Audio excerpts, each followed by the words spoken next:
Kaya po itong kuha og motor, oy. Tara, uy na. Maaw ginapadayaw mo nga motor? Nahadlok ka pa nga kung ano na imong motor nga. Sa unsa naman itsura sa ng motora na? Ay nago sige ko ano importante nga may motor ano kung ngani ipanghatag na lang nimo. Ikaw na kay ngato ngani dito kay payon ako. Mahadlok. Mahadlok pa siya kuno nga. Secure first before anything else na ba ni? Muratag mabunggo. Ano matitanos naman taning mga motora ni? Wala naman gani mig. Ay nago sige kwanta nila sakay na ba? Ay na sige unsa kadali ka dagan pa kayo. Himantayon man kayo ning pasayruhan eh. Oy unsan? Ayaw si atras na gamay ba? Unsa magtuga-tuga pa man kag basayro kol nga dili man ka Atras na ko dito pangikog sa ubos oh. Unsa man ni nga? Dili.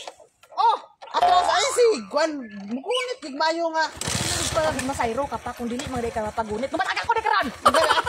Atras ang gamay. Ay, sige, dikit kayo. Amo na, grabe, giga mo tintansyon. Amo na mga tintansyon sa mga driver. Amo na makasala yung mga driver. Kay, ang mga pasahero, grabe kasi sensasyon. Sakay. Ang sakay, wala akong kasakay. O gunit, kasama ni. Amo na kinuha ko din na og mga takon. Ay, sakay na kayo para, ay, lagot siya. Ay, gunit ko kayo. Ti, atras ang gamay, ti. Ay, dikit naman tayo na. Maulo ko ni karon. Lagay ka larga na ta.